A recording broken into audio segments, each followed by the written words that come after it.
This is the story of a busy city, once full of life, and a village not far away, which the noise and pollution of the city couldn't reach. Each day the village cats came home and waited for their owners to come back. But one day, the cats returned to find that all the people had gone. They waited, but no one ever came back.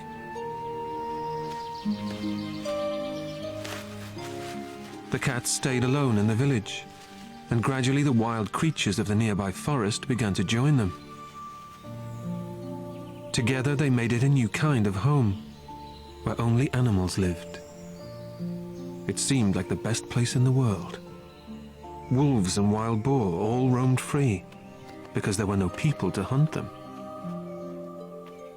As time passed, the old village became a haven for hundreds of different creatures.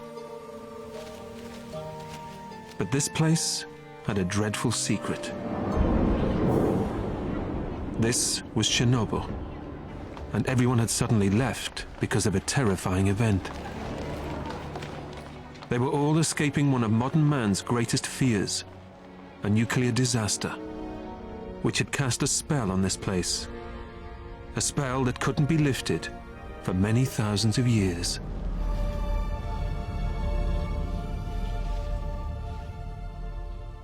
This is the exclusion zone of Chernobyl today. Like a fabled lost city, devoured by forest, it's fast becoming a green and peaceful place.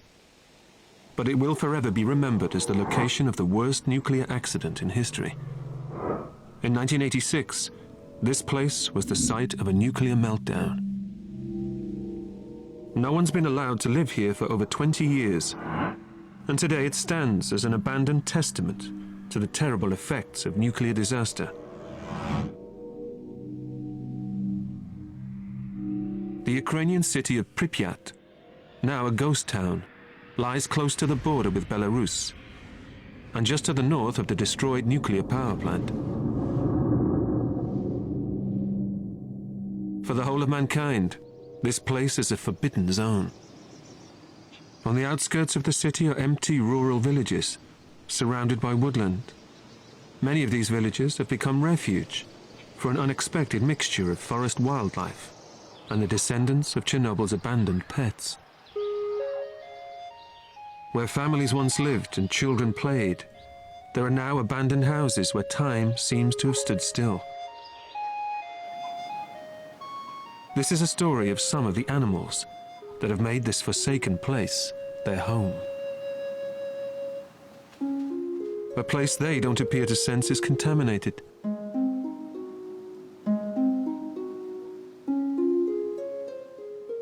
But as radioactive as it is, there are no more pesticides, no industry, no traffic.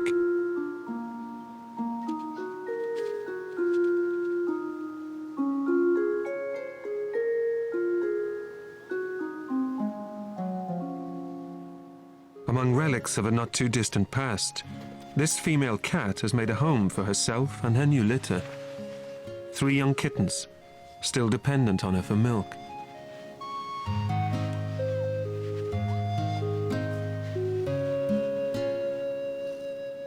She was born here too, 3 years ago. She may be a house cat like her mother and grandmother before her, but few creatures here will ever see a human being.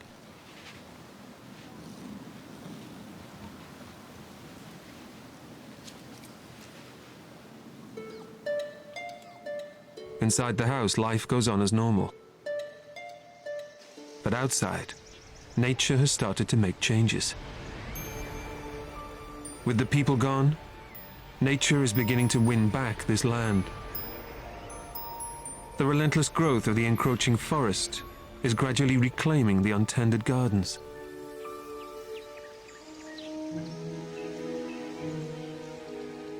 Without anyone to make repairs, the houses have fallen into decay. And as the forest slowly creeps in, so do the wild inhabitants, creatures that the people were so determined to keep out. Among them are brown bears, absent here for over a century, and until recently confined to forests many miles away. Two young brothers who have left their mother not long ago and are trying to find their own way in the world.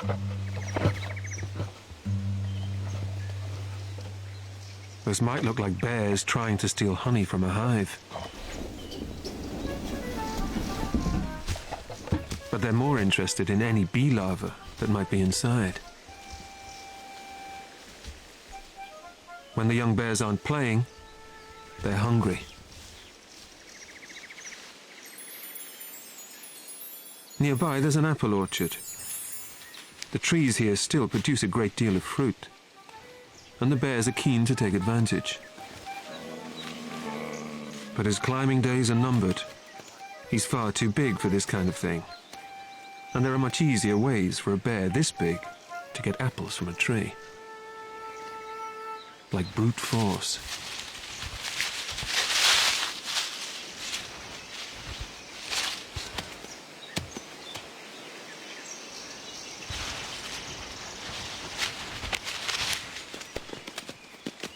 Back in the days when Pripyat was a busy industrial city, no one saw bears in the surrounding forests. But in the years since the people abandoned this place, they've started to reappear. For them, this place has become an unlikely sanctuary. They pass through the zone and its villages, and into the forests beyond its borders.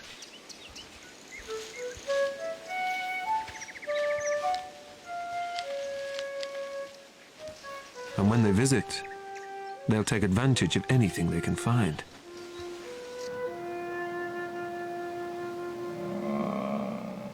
The scent left by the cat lingers around the gap where she goes in and out. But it's far too small for him to get through. And the door is locked.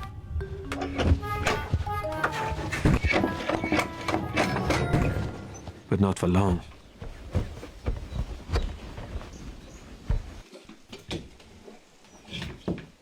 Leaving their table manners in the forest, they ransack the house for anything they can eat. But finding nothing tasty on offer, it's time for breaking and exiting.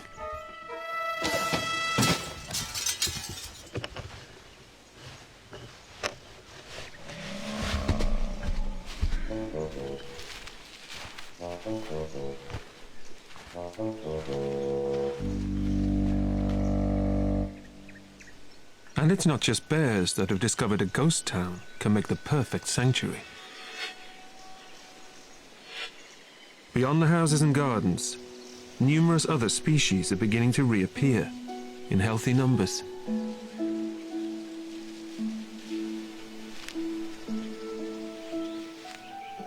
Among them are elk and deer. Both would have been hunted so close to human habitation, but not anymore.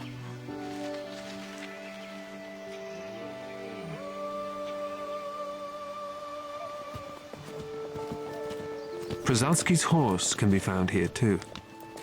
Incredibly rare, they're the only true modern descendants of the original wild horse. They were introduced here in 1998 because the exclusion zone had started to show signs of becoming a natural sanctuary for other species. To everyone's surprise, as houses and roads disappeared beneath a miniature forest, Mother Nature began to reclaim this place from the ground up. Plants flourished and provided food for insects. The food chain was gradually re-established with such extraordinary diversity that it stunned the scientists. What they saw was nothing like the nuclear desert they expected. They even found endangered species, over 40 animals that were listed as protected.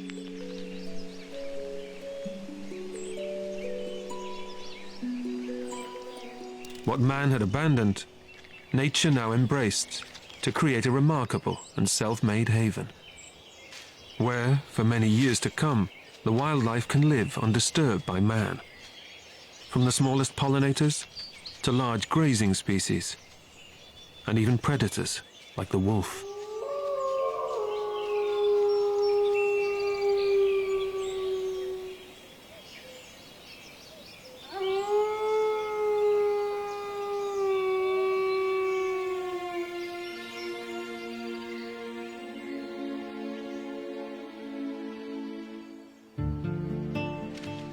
This lone wolf is a young male. Like the bears, he's also left his family and is in search of independence. For the wolf, independence means a pack of his own. He needs to find a female and start a family. But he must be careful to stay hidden from the other wolves that live here. They won't tolerate him and will chase him out of their human-free forest haven.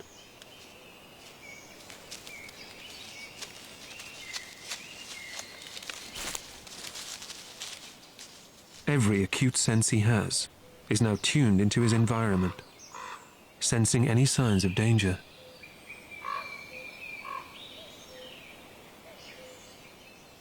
Perhaps the village will be a good place for him too. But for now he'll stay hidden, deep within the wood. The village is close by, just beyond the trees and already close enough for him to smell. This environmental tragedy is bittersweet. A man-made disaster that ruined this place and made it uninhabitable for people, but turned it into a unique sanctuary for wildlife. Remarkably, nature has licked its wounds and fought back to reclaim this place. And while we may not know what lies ahead for the radioactive animals of Chernobyl, we do know that there are now a lot more of them than there used to be. And that means there's always plenty to eat.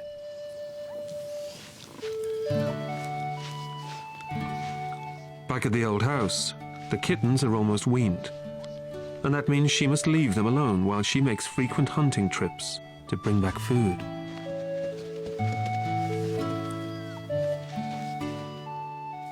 As the kittens play, the mother heads out into her hunting territory. And they begin to explore on their own. They might look like your average house pet, but these ones are as wild and predatory as any big cat. Every meal they eat must be hunted down. But that's not as easy as you'd think. When the people left here, the rodent population went into decline. So she's had to become an even more efficient predator to keep her hungry litter fed. But every single creature she catches comes packed with more than protein. This area was subjected to radiation fallout equivalent to 400 Hiroshimas. In 1986, reactor number 4 at Chernobyl's nuclear power plant blew up, triggering fires and a chain reaction of explosions that exposed the core, resulting in a nuclear meltdown. Clouds of radioactive dust were sent high into the air and were carried on the wind for hundreds of kilometers.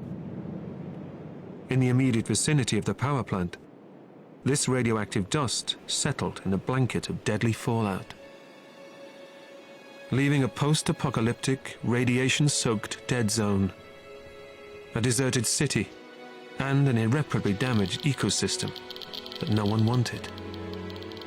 But if the scale of the disaster wasn't enough, there was something about the timing that made its impact even worse.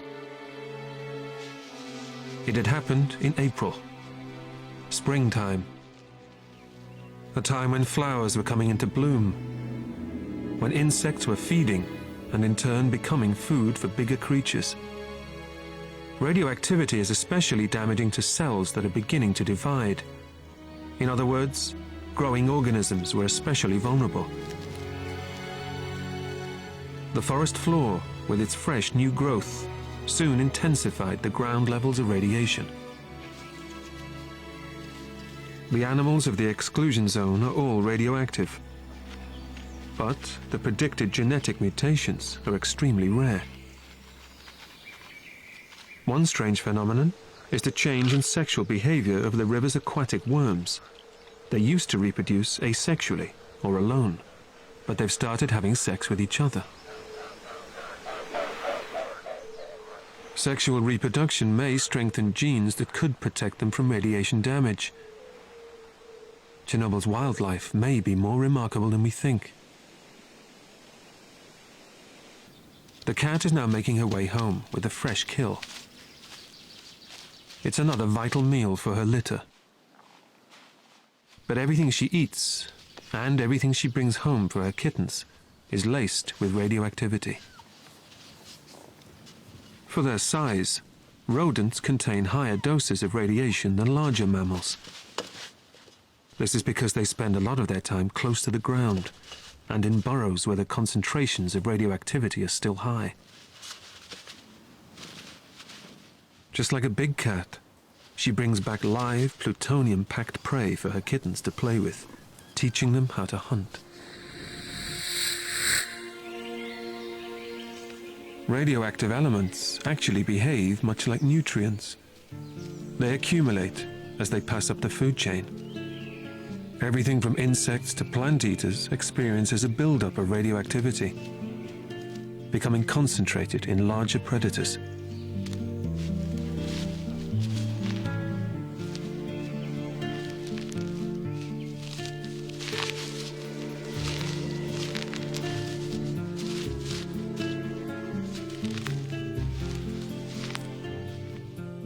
Like the cats, the wolf gets a dose of radiation every time it feeds on plant-eating prey.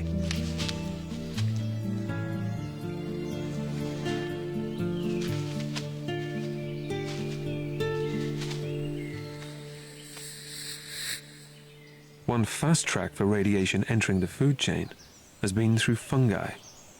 Along with bacteria, they are nature's most prolific decomposers, so their role in circulating radioactivity through the environment is crucial. They absorb radioactivity just as they would nutrients, directly from the ground. Wild boar now thrive in the zone's forests. Their favorite food is mushrooms, and they can absorb over 30 times the safe levels of radioactivity during the peak growth season.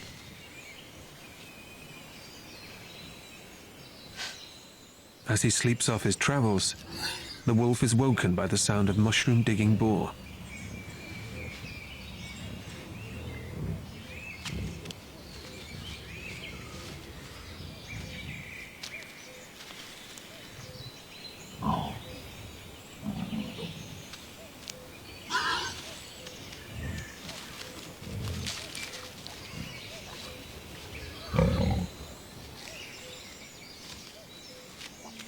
Wolves prey on wild boar, but he's alone, and if he breaks cover, he'll be taking on an entire herd.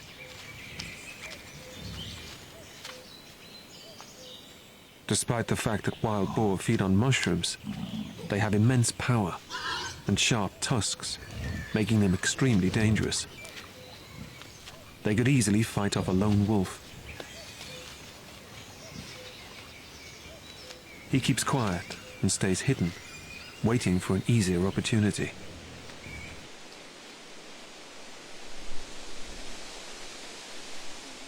Meanwhile, high above the forest floor, another predator, the snake eagle, brings back food from the hot zone down below and feeds it to the hungry young birds still in the nest.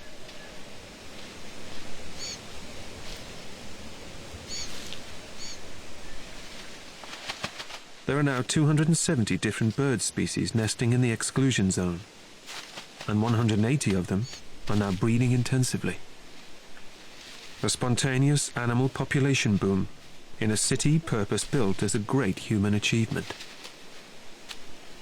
To really understand why this place has experienced such an extraordinary resurrection as a refuge, it's important to realize how significant its demise was.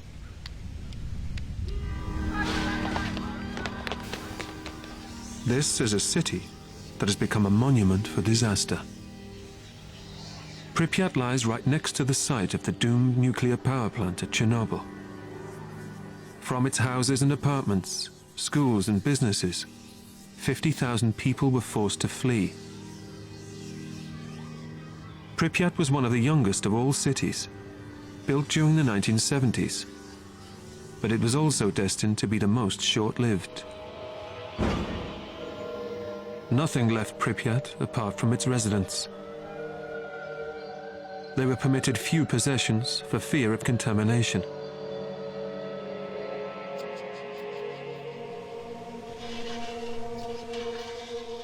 And as the rain poured down just days after the disaster, it brought even more radioactive dust back to the streets of the abandoned city.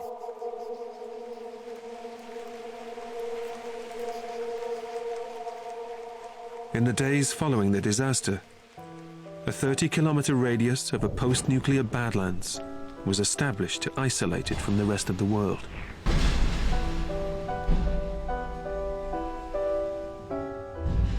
This is the most contaminated land on the planet, land that will take thousands of years to become healthy again.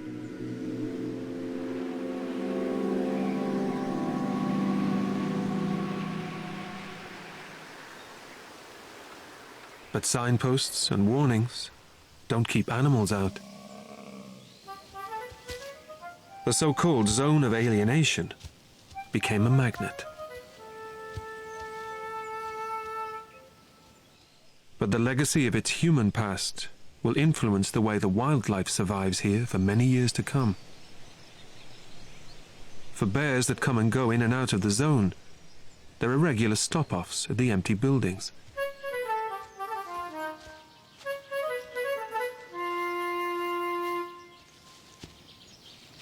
Bears are inquisitive animals, and these old houses often contain something worth eating. This one has the kittens inside. They've been left alone while their mother is out hunting again. But their scent is strong, and the bear investigates. Looking for a way up to where the smell is coming from, there's a stroke of luck for the helpless kittens. An old pot of jam.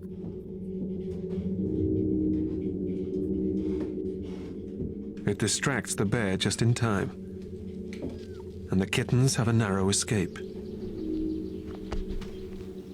With the bear gone, the house is safe again, and the kittens continue to explore.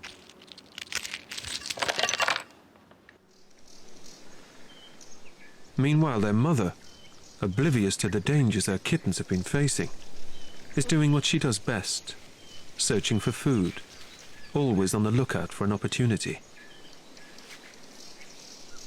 Chernobyl's bird life is often less contaminated by radiation than creatures that live on the ground.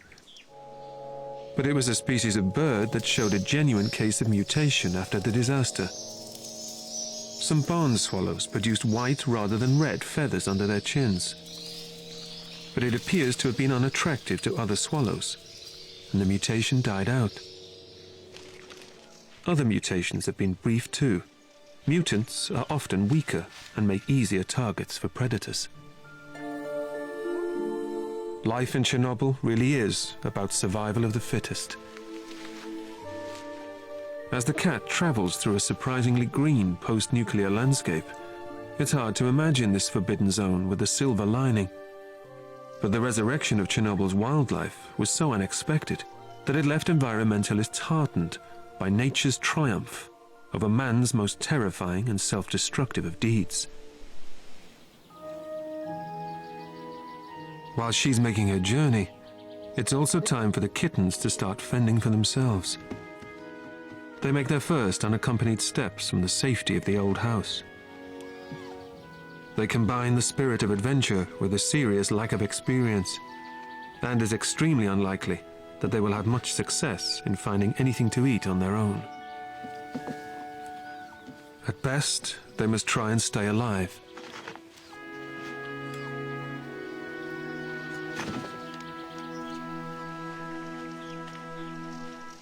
For the mother cat to have survived here, she must know where to hunt for food and how to stay out of trouble. She'll often take advantage of hunting in a confined space.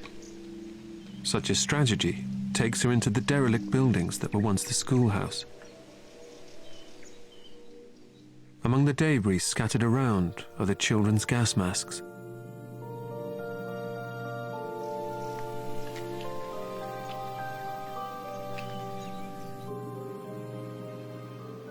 Everything here has been left to gradually succumb to the sublime decay that only time can bring. And it has plenty of that. Every object adds to the eerie memories of a place once so full of life.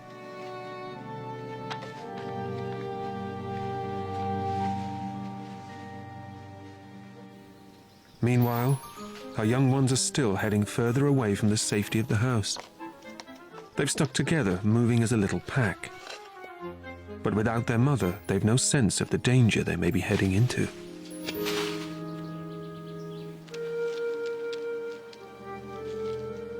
She's still unaware of what the adventurous kittens are up to, as she continues to patrol the old schoolhouse. Hundreds of Pripyat schoolchildren were forced to flee, leaving everything behind, their toys and books frozen in time.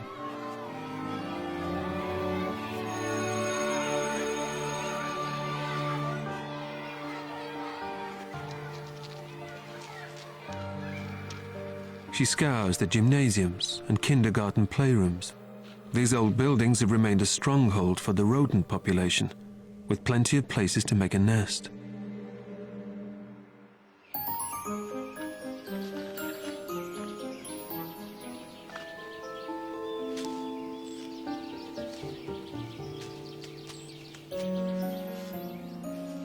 Back on their own journey, the kittens are heading into open country, making them even more vulnerable to attack.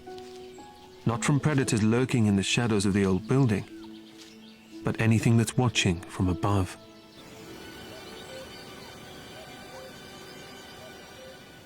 One of the most successful of hunters that now inhabit this place is the bird of prey.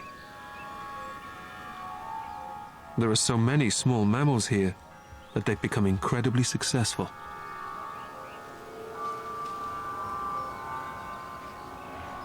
And the kitten makes an easy kill.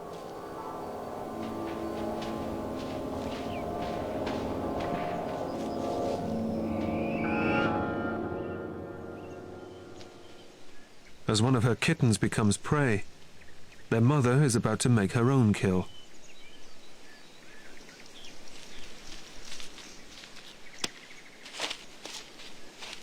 A small snake, just enough to keep her going. But as always, it brings another dose of radiation.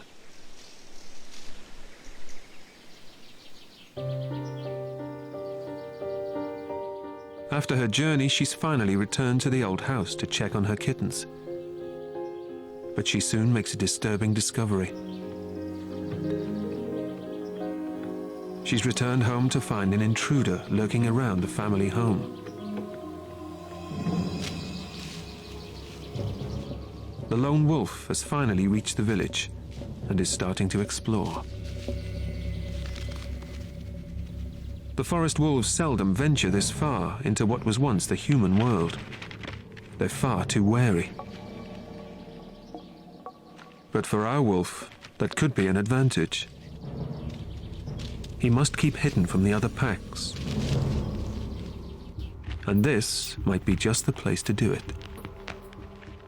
They play hide and seek through the fallen timbers of the old barn. This is her territory, and she knows every inch of it well. She manages to keep one step ahead of him.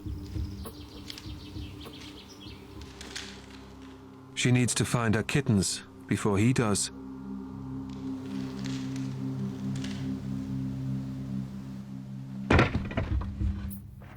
She won't be able to keep the wolf from the door for much longer. His persistence pays off, and he manages to get into the house.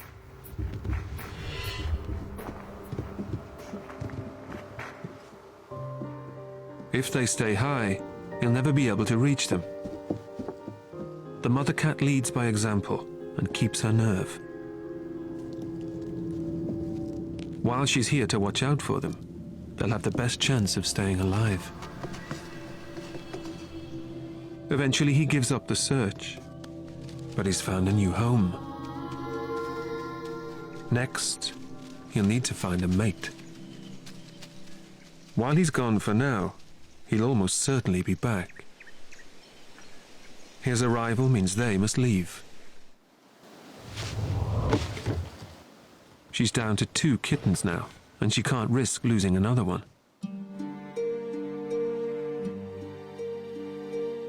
She's about to embark on the first leg of a journey that will take the family away from the only home she's ever known.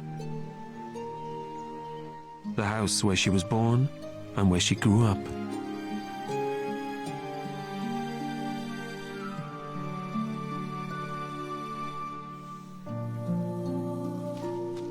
She gathers the young kittens, and together they leave the old house for the last time, never to return.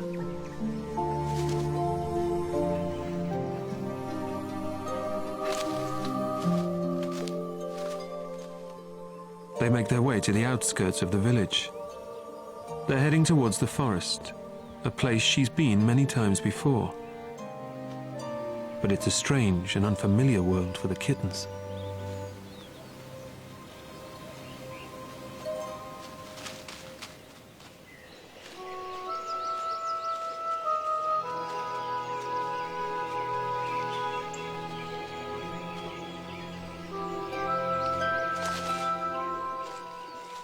It's slow going. The wood is full of huge obstacles for the small cats.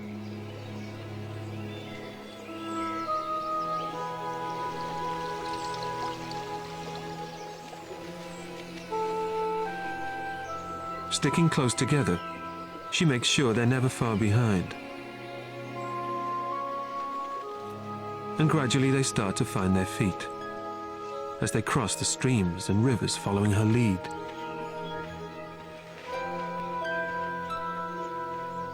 Even the thinnest branch makes a useful bridge.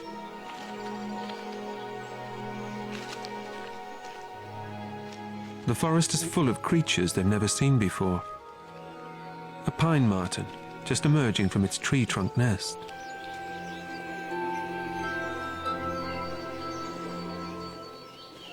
Almost immediately the people left this place, it began returning to nature. Secretive creatures started to reappear. And this forest is now as vibrant and full of life as any jungle. After dark, the forest changes hands as the nocturnal creatures of the wood emerge.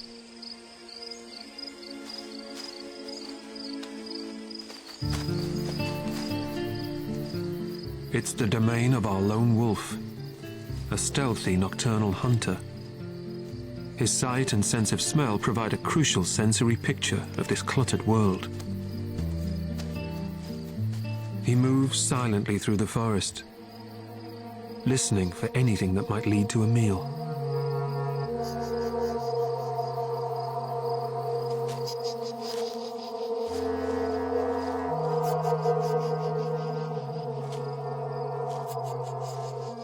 Soon the telltale sound of a wild boar breaks the silence. Now he'll use his natural stealth to pursue it, moving silently through the tangled undergrowth. The wolf can sense this is a lone boar. He won't have to miss out again. So he picks up the pace and begins his relentless pursuit.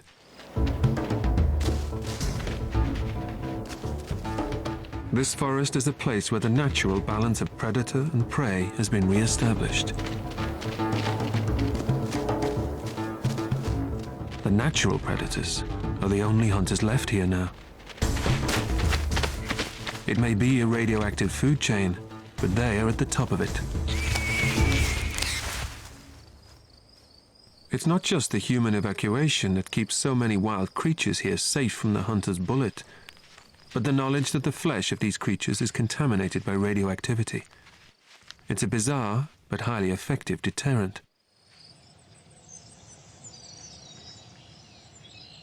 As dawn begins to break through the trees and drives the shadows away, the wolf loses the advantage of darkness. He's lost his kill to his rivals, the bears.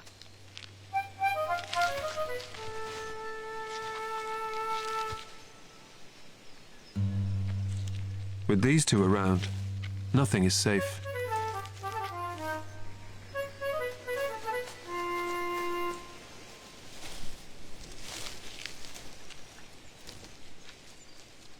Daylight is also the best time for the cat to move with her family.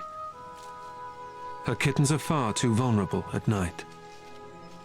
She may have hunted in the forest many times, but at heart, she's still a house cat. And she's looking for a new home for them.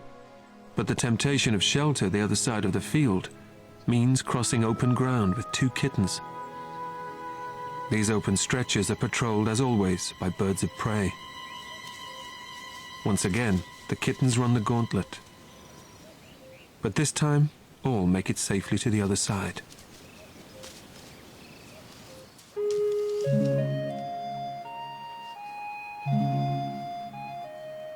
Once they're in, they realize this is something far bigger than they're used to. It's a cattle shed, part of an old collective farm.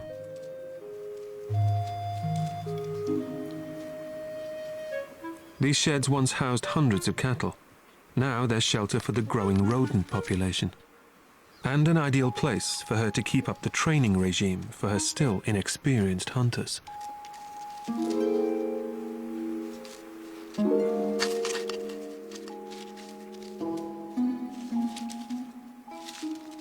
All this new activity has attracted some attention. They're trespassing in someone else's territory.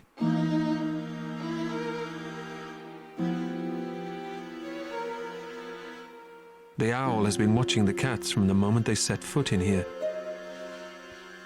Suddenly the cats aren't the hunters anymore. The kittens are in grave danger. So once again she gets them out of harm's way. And the owl seems to let the matter drop. But this is clearly not somewhere they can settle. So they move on. Back deep within the wood, the wolf is recovering from his night of hunting.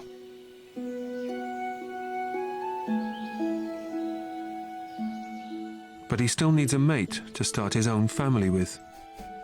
His dreams are full of expectation, and while he sleeps, the scent of a female wolf hangs in the air and begins to stir his senses. When he wakes, the scent is still there. It's stronger.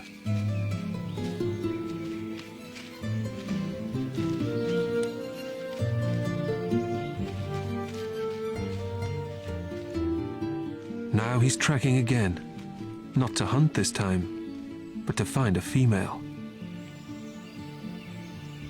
He'll court her, following the scent and getting the odd glimpse. Back by the edge of the lake, the cats have found somewhere else they might be able to make into a new home. The kittens are already exploring inside. It's a stimulating environment, a maze of rafters for playing and honing their skills in climbing and agility. And they seem to have reached here just in time. Outside, a storm is brewing. But like everything else here, this one brings more than rain. First, the wind picks up. These winds carry radioactive plutonium as they gather up dust from the contaminated ground. It hangs in the air and is inhaled by everything that breathes. When the rain starts to fall, it brings this radioactivity back to Earth again, and it sticks to every surface it drenches.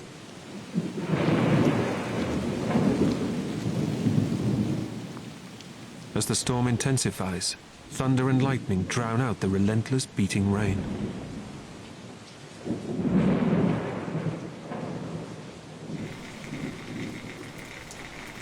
But at least the cats are safe in here.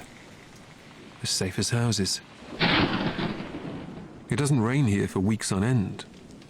The wood becomes dry like a tinderbox, and a lightning strike can easily start an inferno. Their new home is short-lived.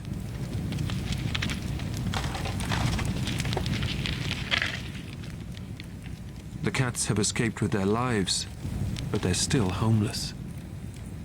And winter will soon be on its way.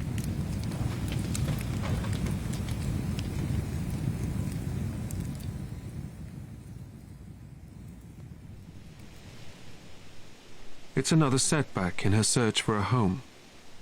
Somewhere she can settle her kittens before it's time for her to leave them on their own for good. For now, she'll have to keep the family on the move.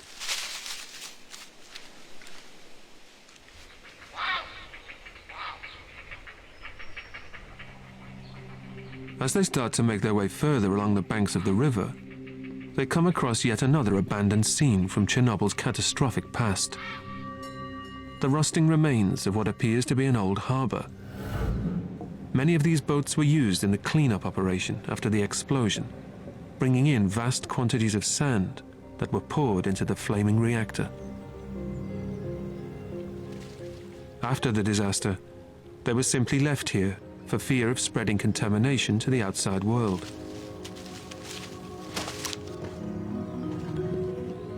For the cats, they could provide the perfect place to spend the coming winter. They quickly become ship's cats. And if that means good luck, she may be able to leave her kittens here, warm and safe.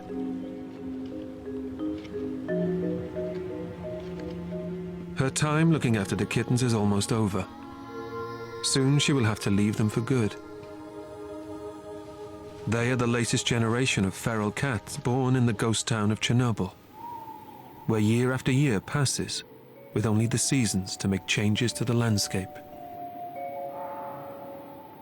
As summer finally comes to an end, the forest and its creatures start preparing for autumn, a time when thoughts turn to hibernation.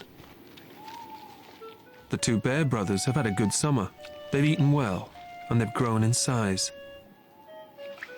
The forest streams provide the perfect place for them to bathe.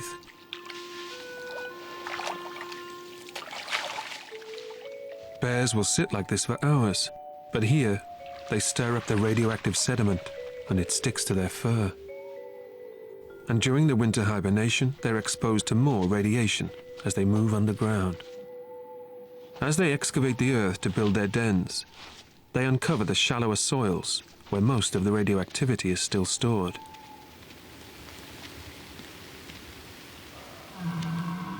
Living here means there's really no end to the legacy of the disaster, and won't be for centuries to come. It's a strange place to find such peaceful and natural balance. A balance that now includes the radiation itself. It migrates through water and wind, and the levels of contamination in animals have varied over the years. While some radiation decays, it can also make its way through the food chain. Down by the banks of the river, the old boat is still home to the growing kittens. They're exploring more than ever. But as they venture out alone, they still seem to be getting themselves into more trouble. After escaping the clutches of the bears back in the old house, they're giving the two brothers another chance to catch them. They've just strayed into bear country. And this time, there's nowhere to run and hide. The bears are still looking for anything they can eat to store up fuel for the winter. Even a small cat would provide a valuable bit of protein.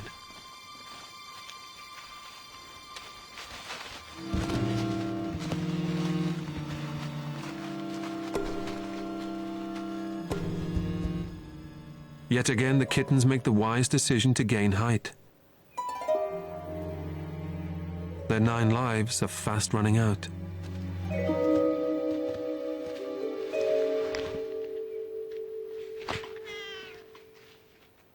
It's another valuable lesson learned.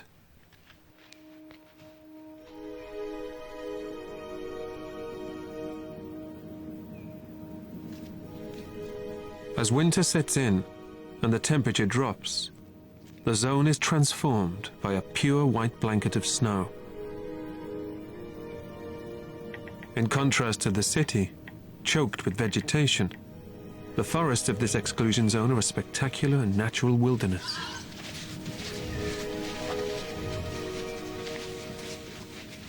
But it's hard to accept that this is still a post-nuclear landscape. With the spontaneous resurrection of animal and plant life here, environmentalists have remained astonished by nature's ability to create something positive out of such a terrible disaster.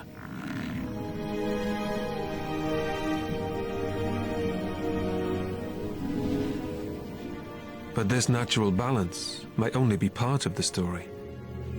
The long-term effects of living somewhere so radioactive are a matter of debate. There's still no agreement as to what diseases other than cancer exposure might cause. And there are fewer cases than expected. It appears the natural lifespans of animals here are too short to develop tumors. But the future of their genetic health will remain controversial for many years to come.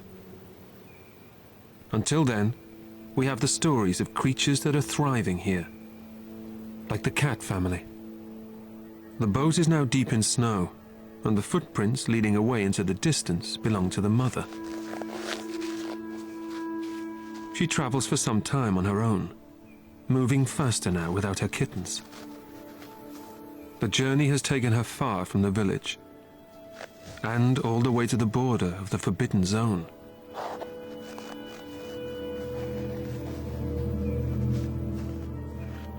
As she crosses from the radioactive world that has always been her home, she leaves Chernobyl to encounter a new and alien world. The world inhabited by people.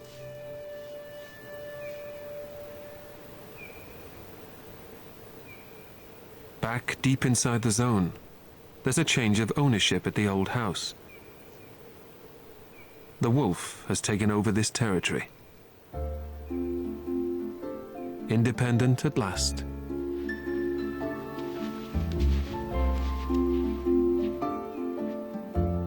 He is now in control of the area the cats once held.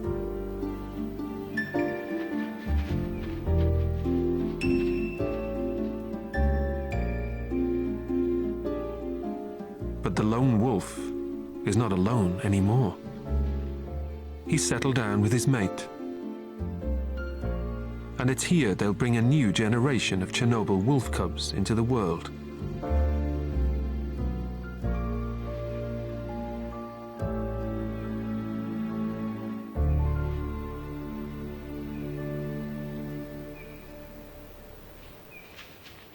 Meanwhile, the cat has trekked further from her safety zone. With the worst of the winter still to come, she will need to find shelter. Somewhere safe from the elements, and where she can still hunt.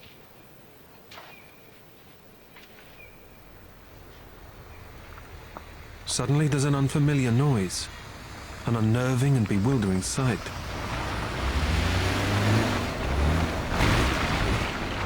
The world she's entered is full of dangers she would never have faced in her radioactive sanctuary.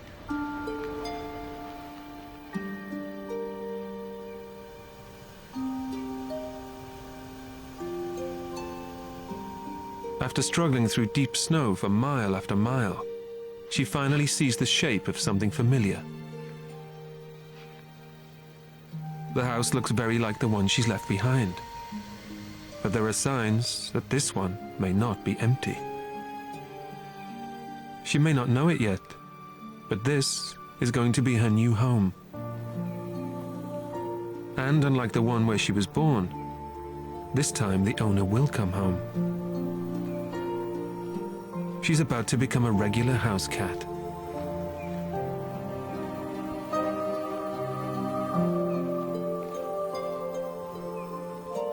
For a while she sits and waits, wary of going inside.